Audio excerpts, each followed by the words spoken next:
Bienvenue au Bulletin des régions, une émission qui vous présente des reportages provenant des 4 coins du Québec, des reportages produits par les quelques 20 télévisions communautaires autonomes associées à Cogeco. Bonne émission. Alors, qu'est-ce que ça évoque pour vous, le 5-10-15? C'est un espace absolument magnifique. C'était des belles professions dans ce temps-là? J'ai fait 40 ans, madame. Non. Je vois l'homme comme un arbre parce que l'homme prend racine comme l'arbre. Avez-vous l'impression qu'il y a une relève pour ça? Est-ce qu'il y a des jeunes qui vont pour pas que ça se perde? C'est cette année que ça vaut vraiment la peine de venir au marché public. Ça représente une belle tradition, en fait, qui est un peu un porte-bonheur pour les pêcheurs.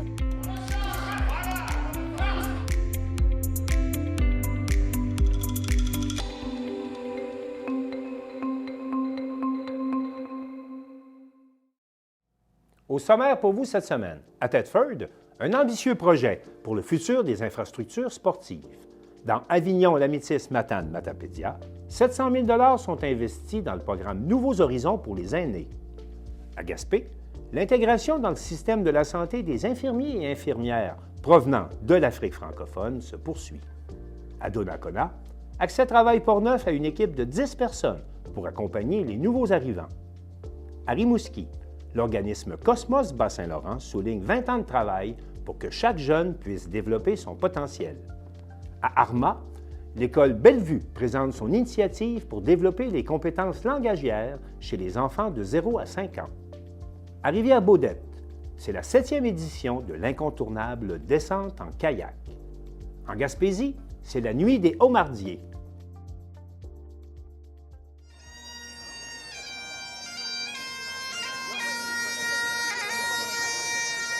Mais pour commencer cette émission, on va se rendre dans Charlevoix, plus précisément à Baie-Saint-Paul et Saint-Urbain, où se déroulaient 2 cérémonies commémoratives suite aux inondations du 1er mai 2023. Des inondations qui ont emporté des maisons, des souvenirs, mais également des vies. Un reportage de Lydia Duchesne de TVCO. Les municipalités de Baie-Saint-Paul et de Saint-Urbain ont tenu des célébrations commémoratives un an après les inondations qui ont laissé des traces importantes dans les quartiers, mais aussi dans la mémoire des 2 communautés. C'est important de prendre un petit temps de commémoration. Je dis bien commémoration puisque ce n'est pas une fête. On voulait prendre le temps en premier lieu d'honorer nos pompiers, mais en même temps de revenir sur ce qu'on a vécu l'an dernier. Aujourd'hui, c'est intéressant. Dame Nature collabore. À pareille date, l'an dernier, à 13h30, le scénario était totalement différent. C'est un scénario qu'on ne veut plus revivre jamais. Ça fait partie du passé, malheureusement. Je pense qu'il faut quand même se rappeler qu'est-ce qui est arrivé. Il y a eu 2 personnes qui ont perdu la vie également. À Baie-Saint-Paul, des certificats honorifiques ont été remis à des pompiers pour des sauvetages qui n'avaient jusqu'alors pas été ébruités. Votre équipe, composée de pompiers de la ville de Baie-Saint-Paul, aide les résidents à évacuer lorsqu'un voisin leur mentionne qu'une dame se trouve toujours dans son logement, au sous-sol, alors que l'eau monte dangereusement. Vous constatez, alors par une fenêtre du sous-sol, qu'une dame s'y trouve en effet totalement apeurée et incapable de sortir de son appartement. L'équipe descend les escaliers afin d'ouvrir la porte qui mène vers le logement. Mais le niveau d'eau élevé, donc sous les bras de la personne, dans les escaliers. Cela rend donc la chose impossible malgré vos efforts. Vous décidez alors d'enlever manuellement les châssis d'une fenêtre au niveau du sol qui mène au logement. Maxime, étant le plus jeune de l'équipe, est désigné pour entrer dans le logement avec l'aide des 2 autres pompiers d'expérience que sont M. Gagnon et M. Simard. Vous agissez malgré l'eau qui monte abondamment dans le logement par la fenêtre et l'espace restreint de l'ouverture. Une fois à l'intérieur, Maxime a vite fait de sécuriser et de diriger la dame vers l'accès restreint de la fenêtre pour la sortir. Après des efforts considérables, vous réussissez à sortir la dame par la fenêtre où elle sera par la suite transportée dans un endroit en toute sécurité. Maxime, quant à lui, peine à s'extirper, vous voyez, désolé, à sortir, on va dire ça, à sortir du logement, mais avec l'aide de ses collègues, il réussit à sortir. Pour cet acte de bravoure, je vous remets aujourd'hui un certificat honorifique et au nom de la ville de Baie-Saint-Paul, je suis bien fier de vous. Merci.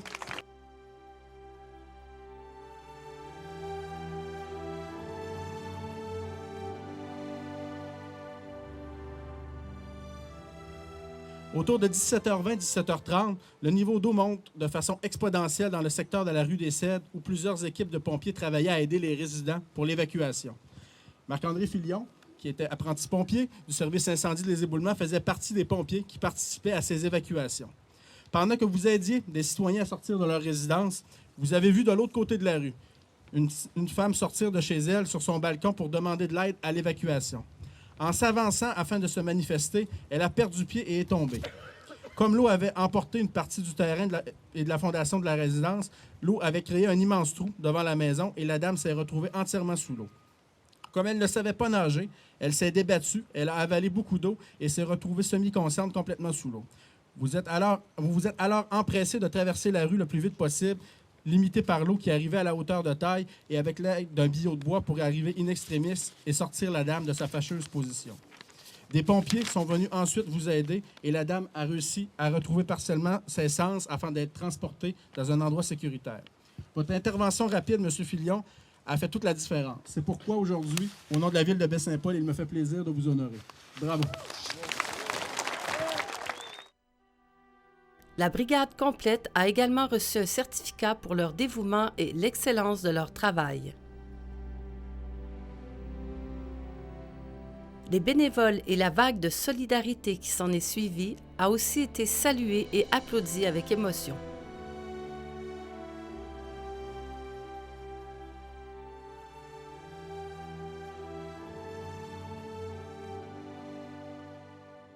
On ne veut pas se souvenir, mais dans ce chaos-là, il y a quand même eu de la lumière.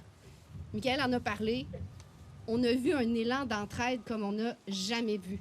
Oui, on pense à la gang du festif, je vois Clément, à des gens de Pro-Santé, mais on ne peut pas tous les nommer. J'ai rencontré des gens qui venaient de Trois-Rivières quand j'étais venue l'année passée, qui ne connaissaient pas personne, mais qui avaient été marqués par les images de ces roulottes qu'on a vues flotter dans l'eau, par ces images de destruction. Des gens qui sont venus bénévolement ici pour aider les gens de Baie-Saint-Paul. C'est donc dire que oui, l'élan de solidarité a franchi les frontières de Charlevoix. Le parc des voisins, petit terrain gazonné significatif pour les habitants du quartier Saint-Joseph, arbore désormais un ancien poteau du sentier du Gouffre qui a fait long voyage, emporté par les crues pour être retrouvé à Rimouski. Celui-ci trouve une nouvelle fonction, celle d'un repère de crues.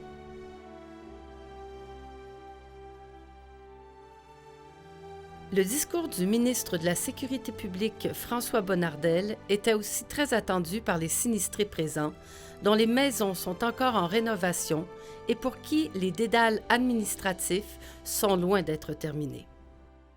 Pour moi, c'était important d'être ici aujourd'hui pour rendre hommage aux 2 pompiers disparus, rendre hommage à ceux et celles aussi qui ont sauvé des vies, qui travaillent sans relâche, jour après jour, pour sauver des vies. Mais vous dire aussi à vous, gens de Baie-Saint-Paul, bravo. Vous avez été résilients, combattants, patients. Vous êtes 1133 personnes à avoir été évacuées en ce 1er mai 2023. 1133. Près de 800 résidences ont été touchées. Plusieurs ont perdu complètement leur maison. Certains d'entre vous, tantôt, me disiez, François, ont été encore à Reno, d'autres qui sont dans leur maison. Du côté de Saint-Urbain, beaucoup d'émotions de tout genre se ressentaient dans la foule, alors qu'un mémorial était dévoilé en l'honneur de Régis et Christopher Lavoie, décédés dans l'exercice de leurs fonctions. Le 1er mai 2023 sera à tout jamais gravé dans nos mémoires. Ce jour-là, en dépit des bonnes précipitations, personne ne se doutait du drame qui allait se dérouler chez nous. En quelques heures, nous sommes confrontés à l'augmentation du débit de la rivière du Gouffre. Notre service incendie est déployé dans plusieurs secteurs afin de procéder à l'évacuation des résidents dans les secteurs connus, dont une évacuation dans Laurent-Saint-Georges. Chaque jour, des pompiers risquent leur vie pour sauver celle des autres. C'est dans leur ADN de porter assistance et d'aider les gens. Lors de la l'annonce du décès de Régis et Christopher, les familles et leurs proches sont anéantis. Nos pompiers le sont. Tout le personnel et toute notre population est sous le choc et éprouvée.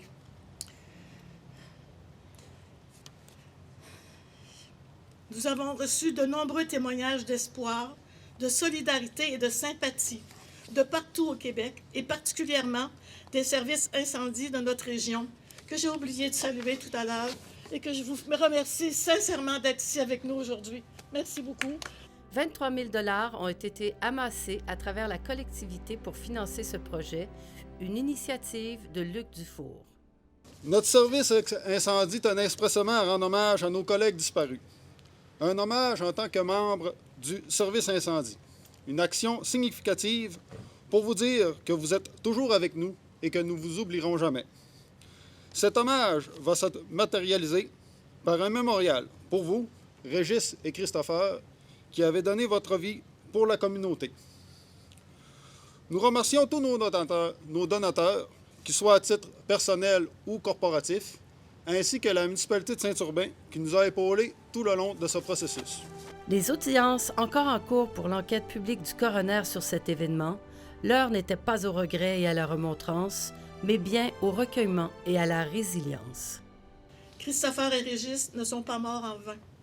Nous allons tirer des leçons de cette tragédie et veiller à ce qu'une telle situation ne se reproduise plus jamais. Le mémorial, présentement installé devant le centre communautaire de Saint-Urbain, sera déplacé près des lieux de l'événement sur la route 138, où un petit parc sera aménagé au cours des prochains mois.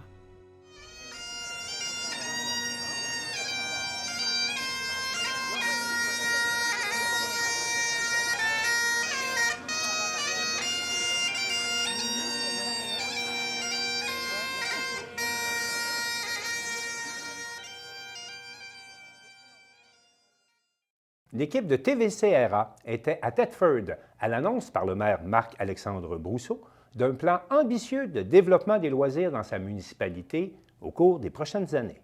Donc voilà pourquoi on est ici aujourd'hui, donc bien installé comme ça pour vous recevoir. C'est qu'on veut vraiment vous présenter en matière de loisirs ici à Thetford des projets qui sont sur la planche à dessin.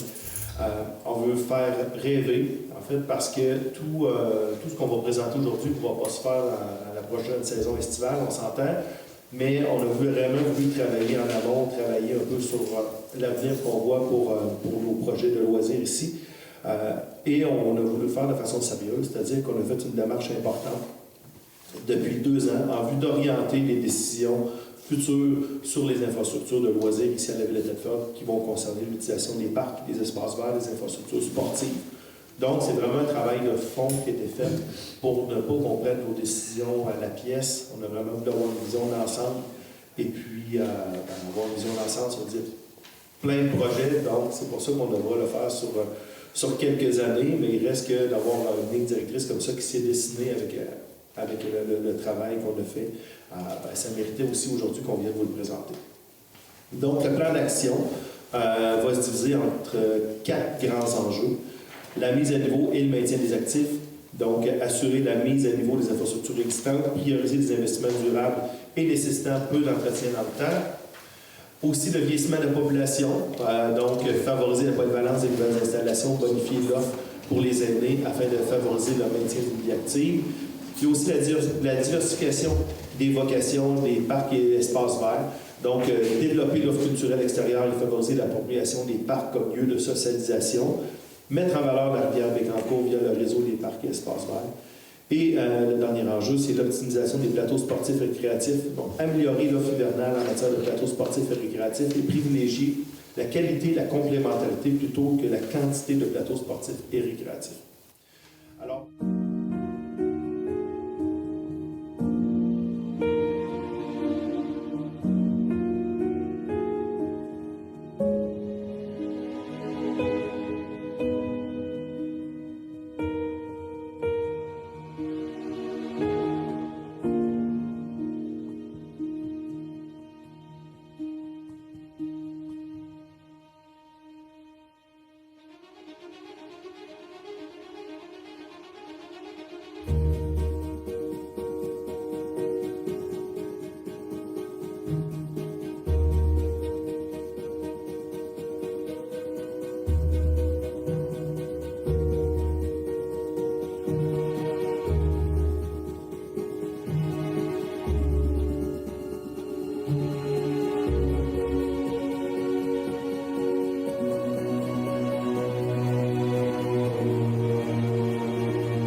Un montant record de quelques 700 000 sera investi dans la circonscription d'Avignon-Lamitis-Matapédia-Matane dans le programme Nouveaux Horizons pour les aînés.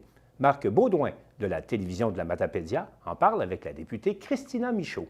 Cette année encore, la circonscription fédérale d'Avignon-Lamitis-Matane-Matapédia est la circonscription dans laquelle le plus de projets ont été approuvés via le programme Nouveaux Horizons pour les aînés. Pour nous parler de ces projets, je reçois la députée Christina Michaud. Bonjour, Christina. Bonjour. Le montant attribué pour les projets pour les aînés est substantiel pour 2024 pour ta circonscription. Oui, absolument. On parle d'un montant de 712 282 pour être bien exact. Alors, c'est presque un record. Encore une fois, l'année dernière, pour la première fois depuis des années, on était dans le 700 000 $. Le ministère m'a confirmé qu'on était la circonscription au Québec où il y avait eu le plus de projets acceptés pour un total de 38. Donc, c'est vraiment une fierté. On est bien content de ça. On sait qu'on a une population vieillissante dans la circonscription. Donc, d'avoir le plus d'activités possibles pour les aînés, pour les garder actifs, c'est vraiment génial. Donc, on est très contents. Et de ce montant, là, combien a été attribué à la MRC de la Matapédia? Mais écoutez, un montant substantiel, c'est la Matapédia des 4 MRC qui remporte la part du lion. Faut dire que ça dépend des projets qui sont envoyés, ça dépend du nombre de projets envoyés, du nombre de projets acceptés, bien évidemment. Une MRC voisine peut en avoir envoyé moins, mais pour la Matapédia, c'est 15 projets cette année qui ont été acceptés pour un total de 340 000 $. Donc, c'est vraiment bien des projets qui vont voir le jour dans la Matapédia, dans la communauté, que ce soit des projets de réfection des endroits pour les aînés, que ce soit des clubs de 50 ans et plus ou des clubs de l'âge d'or.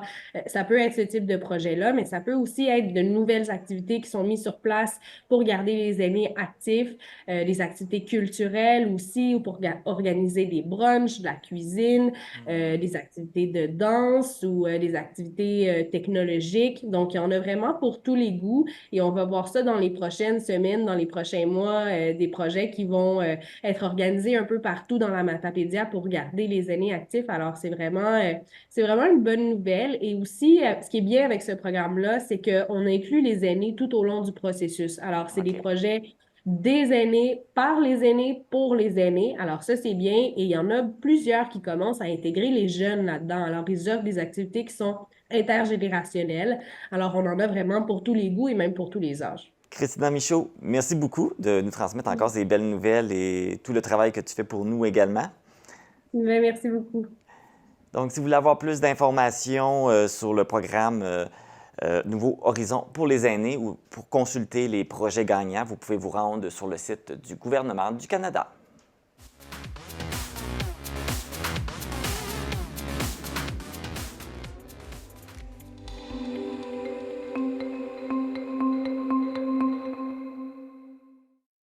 En octobre dernier, pas moins de 40 infirmiers et infirmières provenant de l'Afrique francophone débarquaient en Gaspésie.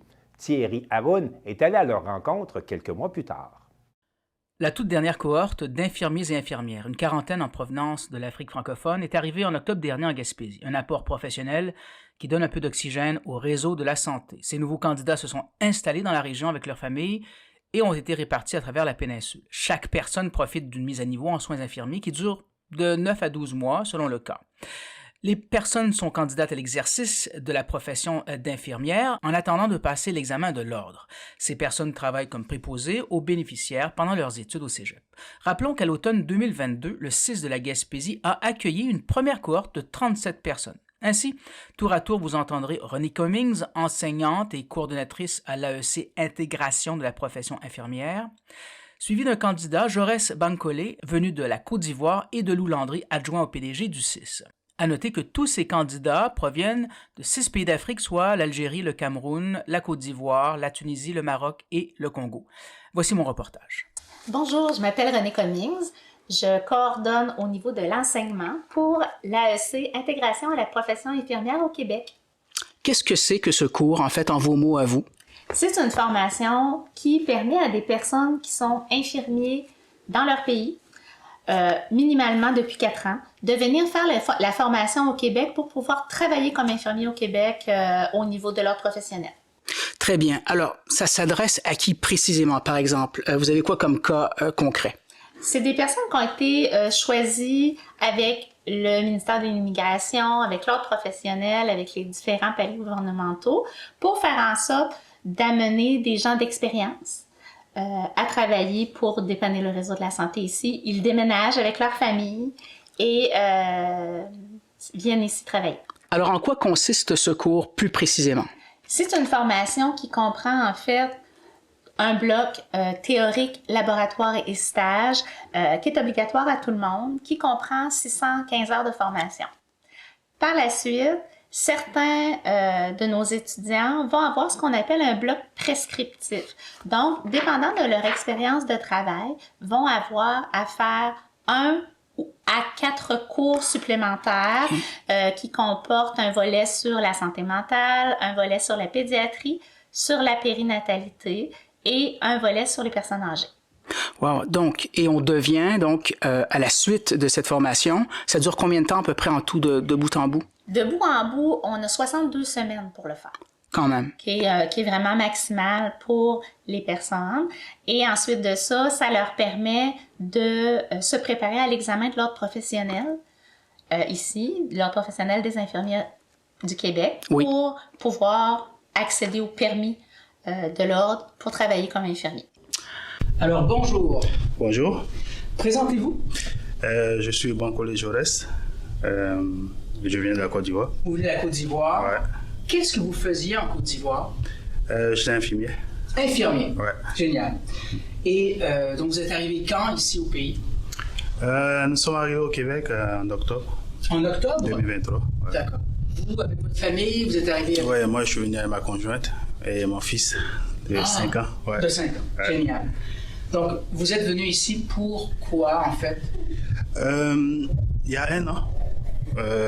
On a eu écho d'un projet de recrutement initié par le gouvernement du Québec qui recherchait des infirmiers pour, il me semble, avoir de la main-d'œuvre dans le domaine de la santé ici au Québec.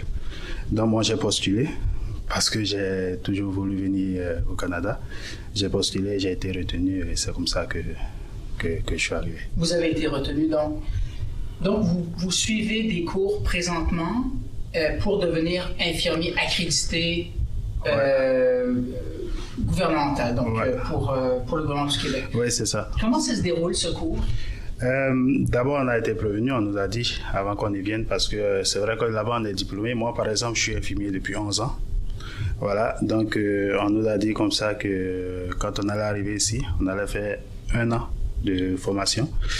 Ils ont appelé ça intégration à la profession infirmière.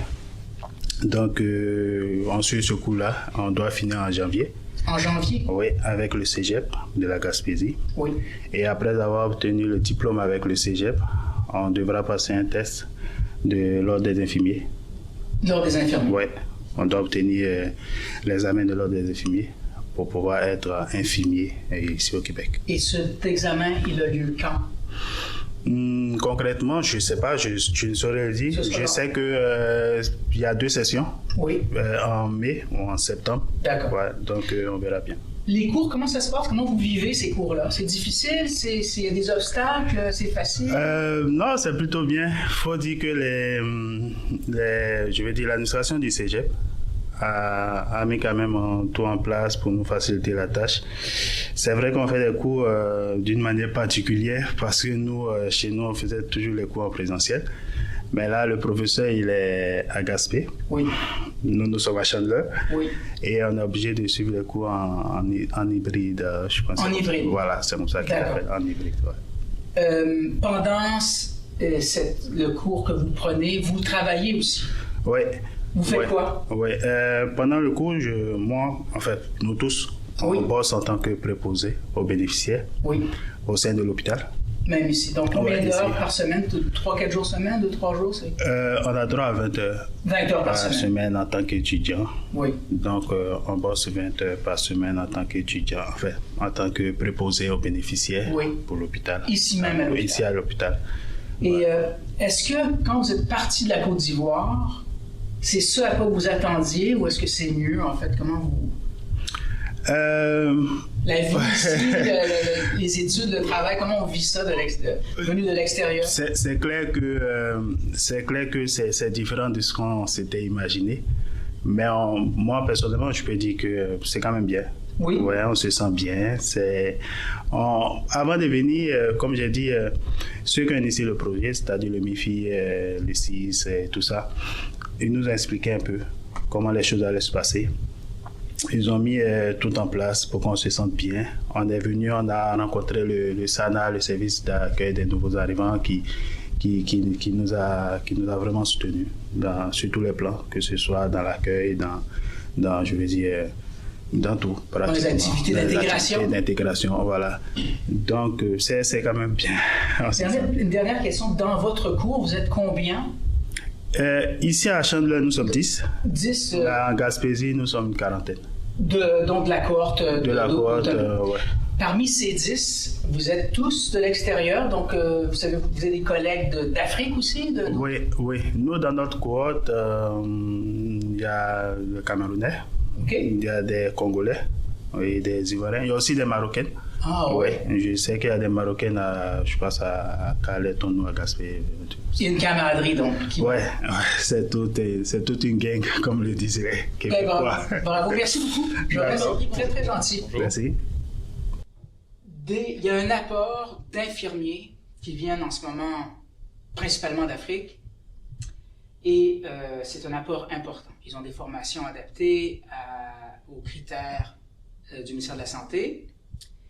Jusqu'à quel point quelqu'un comme on a rencontré, M. Jaurès, est important pour le CIS? C'est un grand apport. On parle d'une première cohorte qui est arrivée à l'automne 2022 où on avait 37 infirmiers et infirmières diplômés hors Canada qui sont débarqués en Gaspésie. Une deuxième cohorte à l'automne 2023 d'une quarantaine divisée sur l'ensemble du territoire. Puis ces gens-là, au terme d'une formation d'environ 1 an avec le Cégep de Gaspésie des Îles pour se mettre à niveau aux pratiques du Québec, viendront contribuer au réseau gaspésien.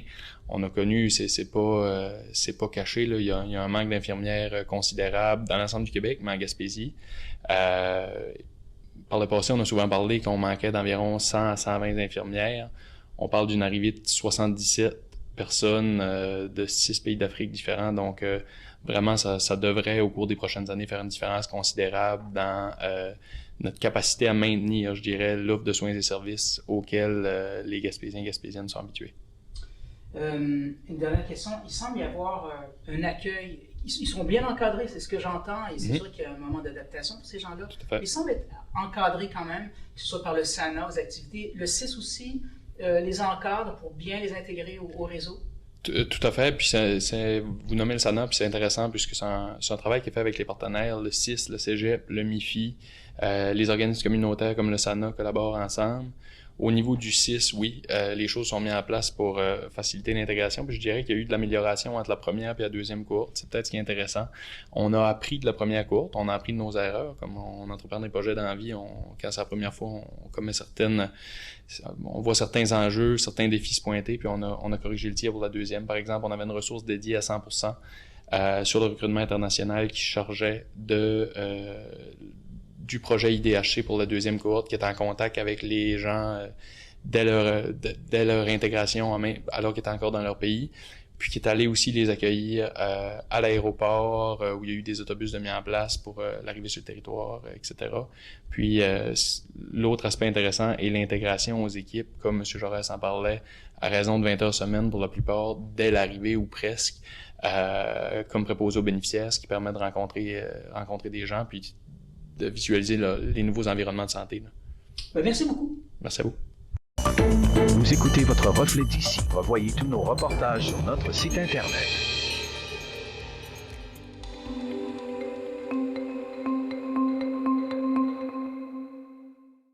L'organisme Action Travail Portneuf développe depuis 25 ans son expertise en employabilité et au cours des dernières années, l'organisme a beaucoup développé son expertise en matière d'accueil des nouveaux arrivants.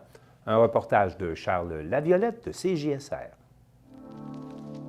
Ce 8 avril dernier, Accès Travail Portneuf fêtait ses 25 ans d'existence. L'organisme offre des services d'aide à l'emploi à toute la population, mais dédie une partie de ses ressources à l'accueil de la population issue de l'immigration. Accès Travail Portneuf offre de l'assistance aux nouveaux arrivants pour assurer leur employabilité et leur intégration. Le 23 mars dernier, à Donnacona, se tenait une conférence donnée par une juriste venue expliquer les principales étapes pour accéder à la résidence permanente au Canada. Une soixantaine de nouveaux arrivants étaient présents, signe d'un besoin dans la population immigrante. Dans les bureaux d'Accès Travail Portneuf à Donnacona, nous avons rencontré Bianca Michaud et Audrey Normando qui sont en charge de l'accueil des immigrants dans la MRC. Chez Accès Travail Portneuf, on a une équipe en immigration de 10 personnes qui vont offrir différents services aux personnes immigrantes. Donc, c'est vraiment quand la personne arrive au Québec, nous, on va la rencontrer une première fois dans les premiers jours de son arrivée pour vraiment la connaître puis savoir c'est quoi ses besoins. Donc, la plupart des travailleurs qui arrivent chez nous, ce sont des immigrants qu'on appelle temporaires. Donc, ils ont un contrat de travail avec une entreprise pour 2 ou 3 ans, par exemple. Donc, ils arrivent pour travailler dans des usines comme soudeurs, comme on a beaucoup de cuisiniers aussi. Donc, en fait, dans le but de vraiment bien accompagner toutes les personnes qui arrivent dans la région, ici, chez Accès Travail Portneuf, on a plusieurs volets, en fait, plusieurs mandats au sein de l'immigration. On a un volet qui concerne, en fait, tout l'accueil, l'intégration des personnes, donc des services directs aux personnes immigrantes. On a aussi un mandat qui est, en fait, de favoriser la rencontre entre les Québécois et les personnes immigrantes. Donc, on organise toutes sortes d'activités qui favorisent vraiment les échanges, de la découverte de l'autre. Ensuite de ça, on a un programme de jumelage. Donc, c'est un peu le même concept, mais on jumelle vraiment 2 personnes qui ont des intérêts communs. Tout ce dont on peut penser qu'une personne a besoin, c'est comme par exemple le numéro d'assurance sociale, on les aide à l'obtenir, la carte d'assurance maladie pour eux et pour leur famille, l'inscription en francisation, l'ouverture d'un compte bancaire, aller chercher un téléphone. Donc vraiment tous les besoins de base, les besoins administratifs, nous on les accompagne là-dedans. Puis on va pas seulement les accompagner lors d'une première rencontre, mais vraiment ça peut aller de plusieurs mois à plusieurs années. C'est vraiment différent d'une personne à l'autre. On a créé dans les dernières années un guide pour les nouveaux arrivants, donc qui explique vraiment tout ce dont un nouvel arrivant doit savoir se retrouve dans ce guide-là. Donc, les démarches administratives, les camps de jour, c'est quoi un camp de jour, comment ça fonctionne, l'école, le système scolaire. Bref, il y a beaucoup d'informations auxquelles les nouveaux arrivants peuvent se référer dans ce guide. Quand les personnes arrivent, oui, c'est important les démarches administratives, mais ce qui est aussi important, c'est l'intégration. Ils veulent s'intégrer au Québec, ils veulent rester ici. Donc, l'intégration, ça passe aussi par les activités culturelles, leur expliquer aussi comment ça fonctionne au Québec. Souvent, ils ont beaucoup de questions, sont très curieux. Nous, on peut répondre à ces questions-là, les aider, mais on a aussi des formations, comme par exemple la formation Objectif Intégration, qui est une formation sur les valeurs du Québec. Donc, on parle d'histoire du Québec pour vraiment leur donner les bases de c'est quoi le Québec, les codes culturels aussi, les codes en emploi. Il y a aussi des enjeux liés aussi à la langue. Quand ils arrivent, parfois, ils peuvent ne pas parler la langue. Avec l'employeur, il peut y avoir une incompréhension. C'est depuis 4 ans que la situation a vraiment évolué. Au début, il y avait une personne qui travaillait en immigration là, depuis 2010, mais depuis 2020, il y avait une équipe de 4 personnes. Puis petit à petit, il y a plusieurs personnes qui sont venues s'ajouter à l'équipe. Là, on est rendu 10 personnes qui travaillent en immigration. Et dans le fond, on accueille depuis 4 ans, on a accueilli 700 personnes dans le volet des immigrants temporaires, mais aussi 400 personnes de plus pour les travailleurs agricoles. L'augmentation de la population immigrante était déjà visible dans les villes de l'Est de Portneuf, mais les municipalités rurales de l'Ouest sont aussi touchées. C'est pour répondre à cette réalité qu'Accès Travail a ouvert un bureau à Saint-Marc-des-Carrières. Donc, dans l'ouest de Portneuf, il y a de plus en plus de personnes immigrantes. On le constate facilement. Par exemple, à Saint-Marc-des-Carrières, dans la dernière année, vraiment, il y a eu beaucoup de personnes qui sont arrivées. Puis c'est pas juste comme dans les plus grosses villes, ça peut être dans les petits villages aussi. À Saint-Hubal, par exemple, il y a énormément de travailleurs étrangers temporaires qui sont arrivés aussi. Donc, vraiment, le portrait sociodémographique est en train de changer là, présentement. On a tendance à penser que les personnes immigrantes vont s'établir plus dans les grands centres urbains, mais on se rend compte dans les dernières années que c'est pas nécessairement le cas. Qu'il y a de plus en plus de personnes qui recherchent en fait la tranquillité, les paysages agricoles, les grands espaces, donc la qualité de vie qu'on a ici. Moi, je considère vraiment que c'est une richesse qu'on est en train d'acquérir présentement dans Portneuf.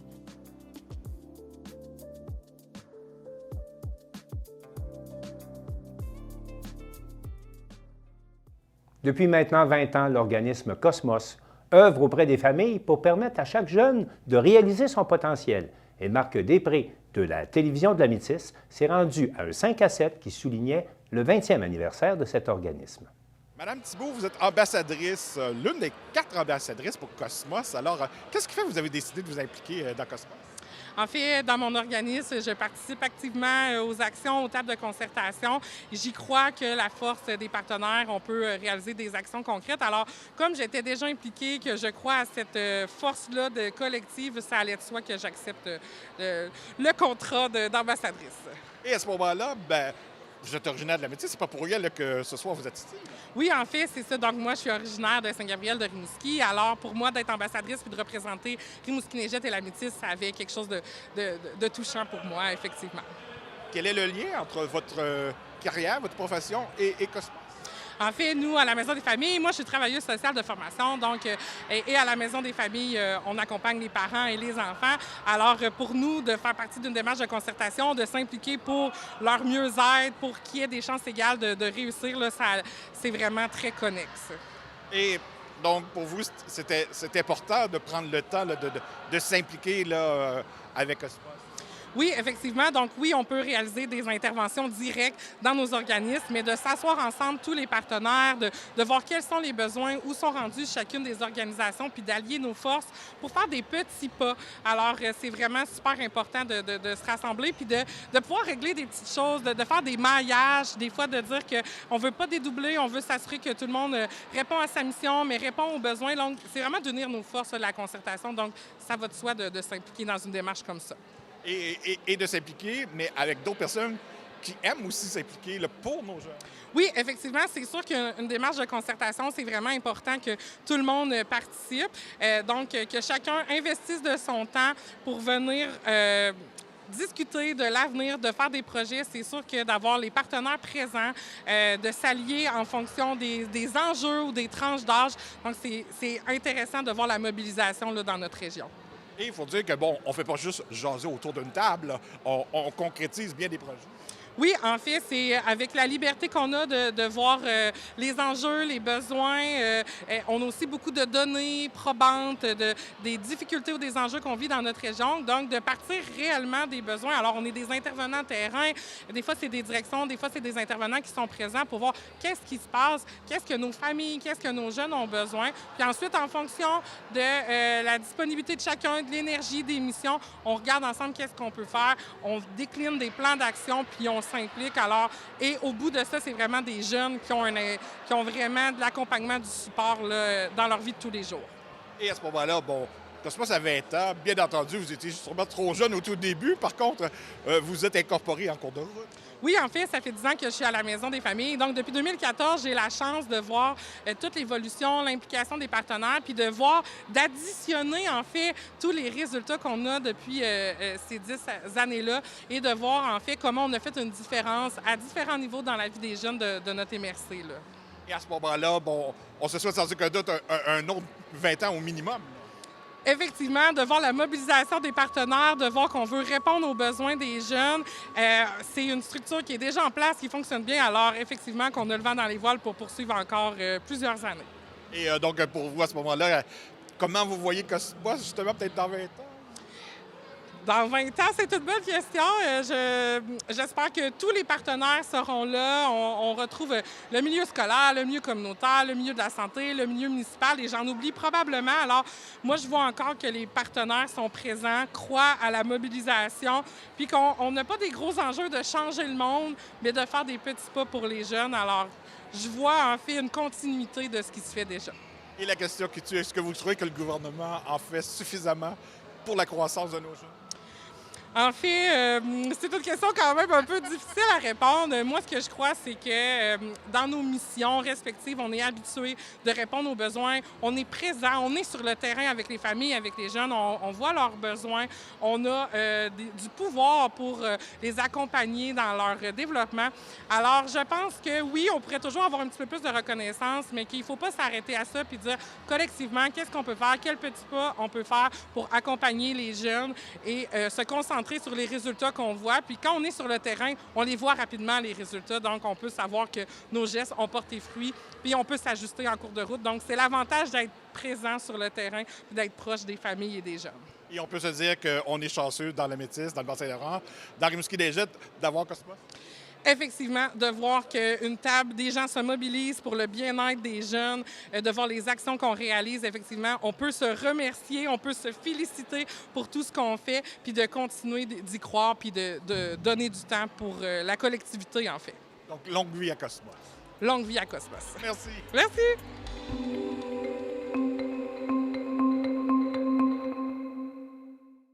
Michel Montminy de CEMA TV s'intéresse au projet de développement des compétences langagières chez les enfants de 0 à 5 ans qui se déroule actuellement à l'école Bellevue dans la municipalité d'Armagh. On est à l'école d'Armagh et on va vous parler du projet en développement des compétences langagières. Je suis en compagnie de Mme France Saint-Hilaire. Bonjour France. Sophie Leblois, Mme Esther Landlois et Monsieur le directeur Sylvain Tremblay. Bonjour à vous quatre.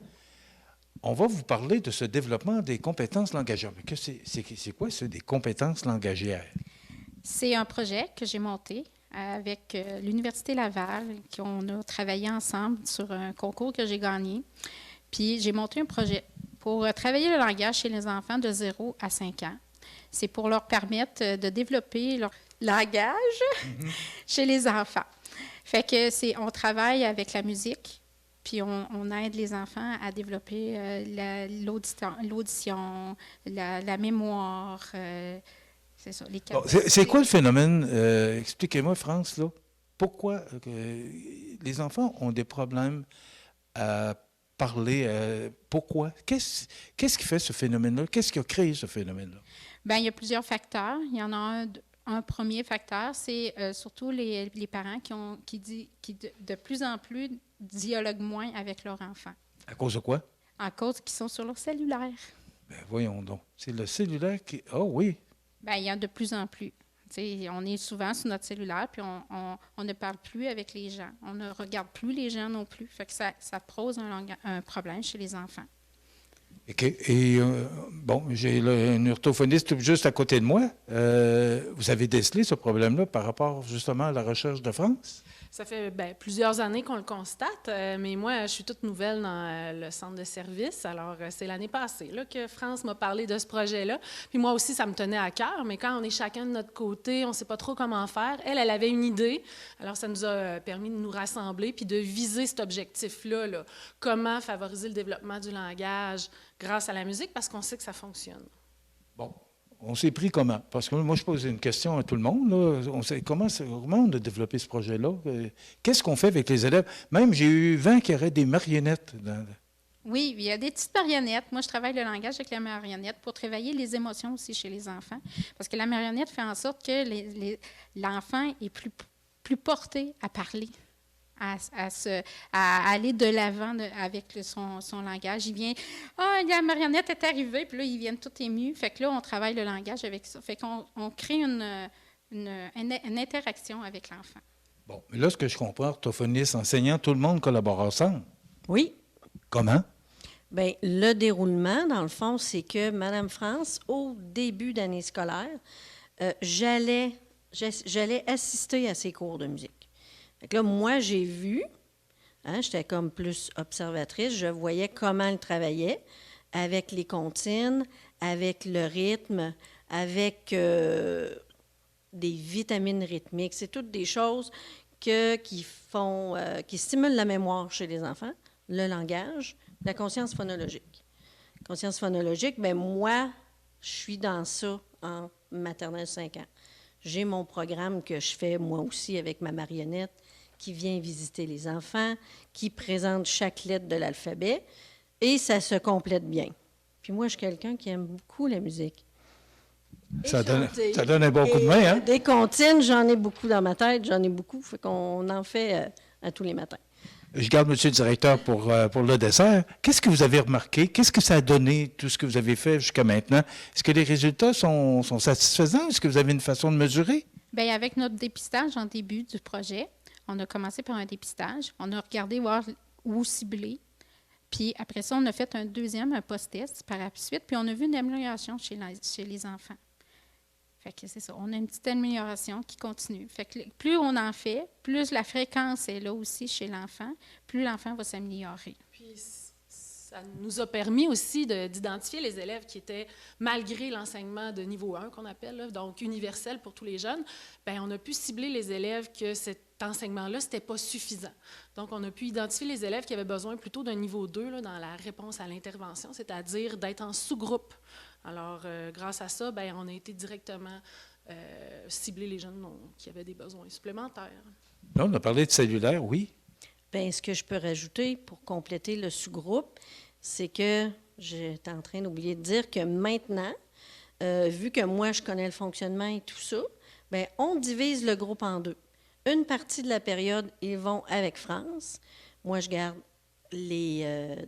la moitié du groupe d'élèves. Moi, ça m'aide beaucoup. Puis, à la fin de la demi-période, bien, on inverse. Ça m'aide beaucoup de pouvoir observer par petits groupes, pouvoir plus développer pour chaque enfant la conscience phonologique.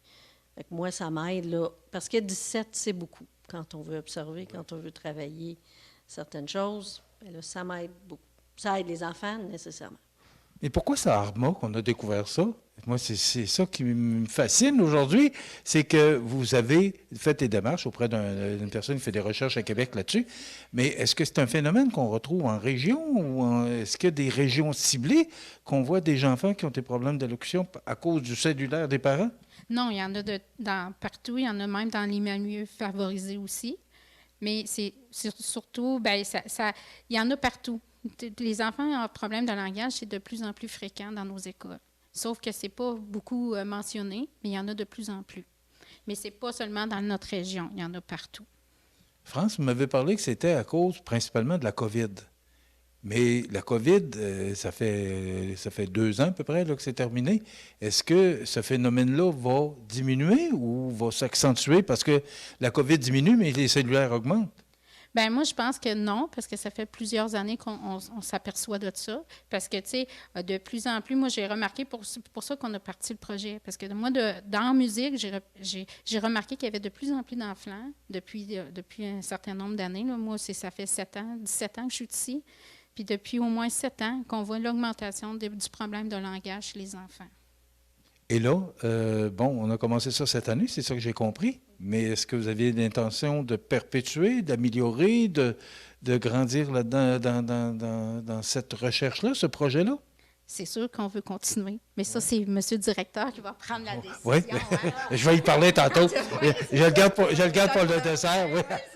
Donc, ce que je comprends, par exemple, c'est que les enseignantes, l'orthophoniste, tout le monde est d'accord. Oui, c'est ça, parce qu'il y a 2 personnes qui manquent aujourd'hui. Là. Oui, il y a la personne de maternelle 4 ans qui manque, puis il y a l'orthopédagogue aussi qui nous aide. Qui sont impliqués dans ce projet. Sont impliqués dans le projet. C'est qu'eux autres, tu sais, quand on monte un projet, faut être plusieurs dans un projet pour se soutenir, parce que chacun, on a des compétences différentes. Moi, c'est la musique. Je peux vous parler musicalement, je vais vous en parler. Madame Sophie, c'est l'orthophoniste, fait qu'elle vient nous supporter dans le soutien pour les enfants aux troubles de langage.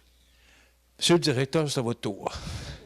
Qu'est-ce qui fait que vous avez embarqué dans le projet que France vous a proposé? Bien, au départ, c'est comme Mme France disait, on remarque des difficultés de langage. Les enfants arrivent au préscolaire avec des lacunes dans le développement. Donc, on remarquait aussi là, des difficultés qui perdurent dans le cheminement scolaire des enfants. Donc, Mme France m'a présenté le projet. J'ai été emballé de l'idée de travailler au préscolaire. On a présenté ça à l'équipe école, parce que c'est des investissements sur le budget de l'école. Tout le monde était d'accord là-dessus aussi, parce que ça a des répercussions tout au long du cheminement de l'élève, son cheminement scolaire. Ensuite, on a présenté le projet au conseil d'établissement.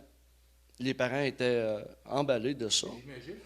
Et ensuite, un coup que toutes les décisions étaient favorables à l'établissement du projet, à la mise en place du projet, les enseignantes, Mme France, ont présenté ça aux parents au début de l'année scolaire.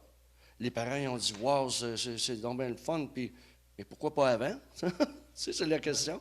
Mais ça prend quelqu'un, ça prend une bougie d'allumage. Puis cette fois-là, ça a été Mme France qui a eu l'idée d'aller chercher le projet, de s'inscrire à de la formation avec des chercheurs de l'Université Laval.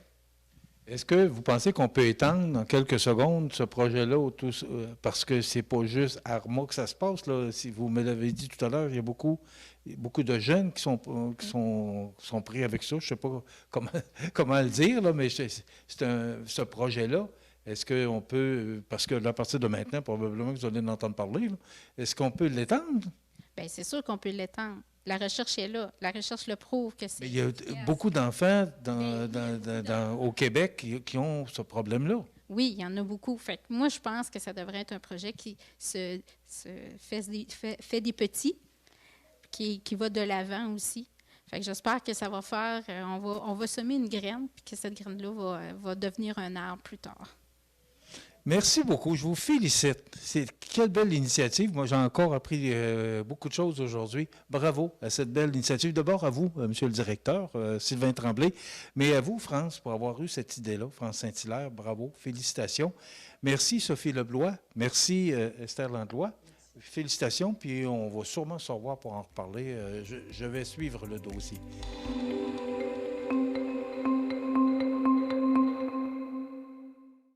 Ne reculant devant rien et surtout en n'ayant pas peur de se mouiller, Chantal Bédard de CSUR.TV a participé à la 7e édition de l'incontournable descente en kayak de la rivière Baudette.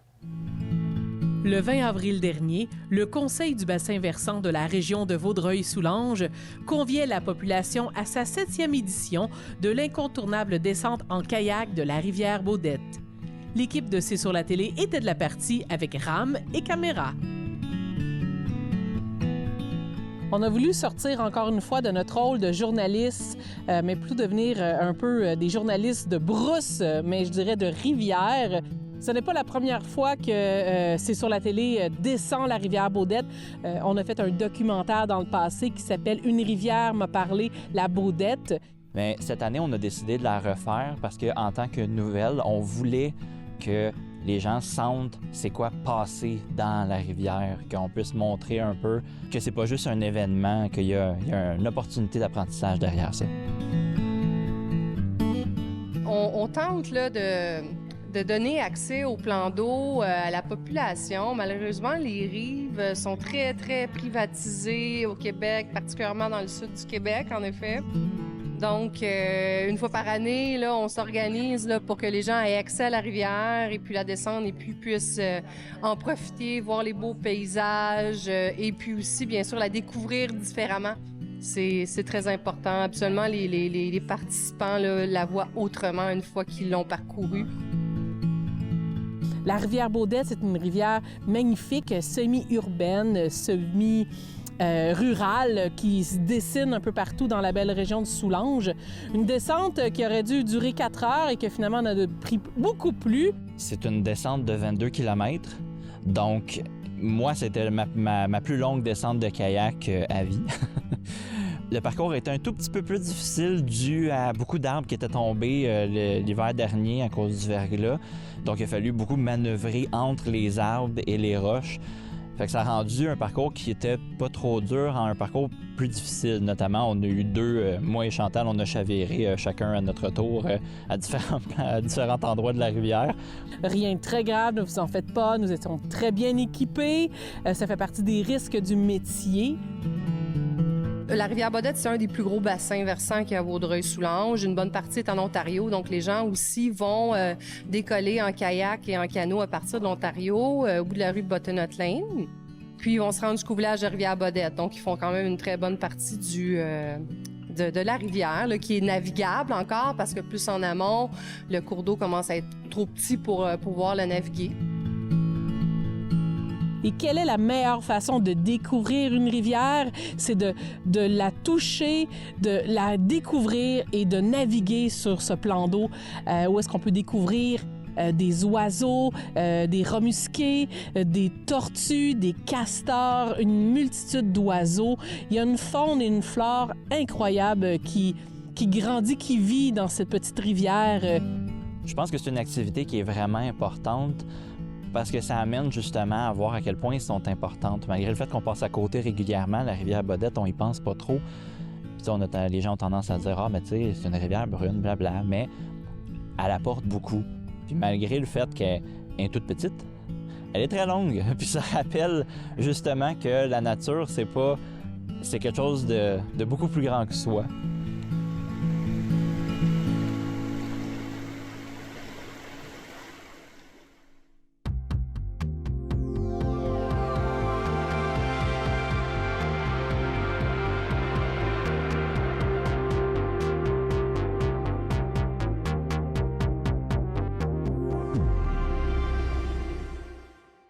Pour terminer ce bulletin des régions, on va vous présenter de très belles images qui ont été produites par la télévision du Rocher-Percé lors de la Nuit des Hauts-Mardiers, le 27 avril dernier.